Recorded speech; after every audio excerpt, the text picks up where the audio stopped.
Sermon for 4th Sunday of Advent 2022. The Gospel of today tells the story of the beginning of the act of salvation, and the angel appeared to Joseph to tell him what was happening. He was betrothed to Mary, but it says in the Gospel, when he found out she was expecting a baby, he wanted to divorce her informally to prevent any shame or gossip. They would have lived in a small village in Nazareth, and everyone would know everyone.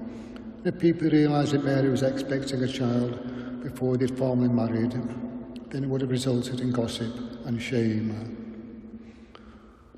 Joseph seems to play only a small part in the history of salvation. He appears in the infancy narrative, then pops up again at the time when our Lord was lost in the temple at the age of 12. And he and Mary had to go looking for him and found him speaking with the rabbis and doctors of the law. And they were amazed at his knowledge. When Joseph chastised him for his disobedience, for staying behind in Jerusalem, he replied, "Did you not know that I must be busy with my Father's business?" After that, there's no more mention of him, because when Our Lady appeared from time to time in the Gospels, and especially at the time of the Passion and Crucifixion, there is no mention of Joseph. The birth of the Son of God was foretold by the prophet Isaiah, of whom we hear a lot at this time of year.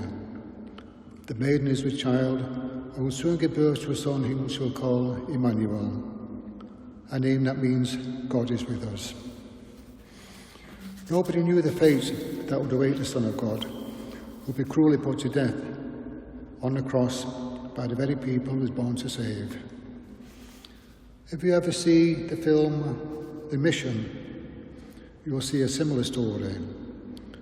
It is set in South America and tells the story of the first Jesuit missions to Argentina and Paraguay in 1750, which had been conquered by the Spanish and Portuguese.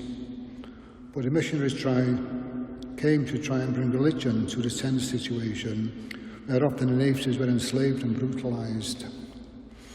The first priest that came there tried to teach them about the Son of God, coming down to earth and dying on a cross to save people from their sins. But they rejected his teaching, and in a moment of fury, they tied him to a cross and floated him down the river until he was killed after going over a deep falls.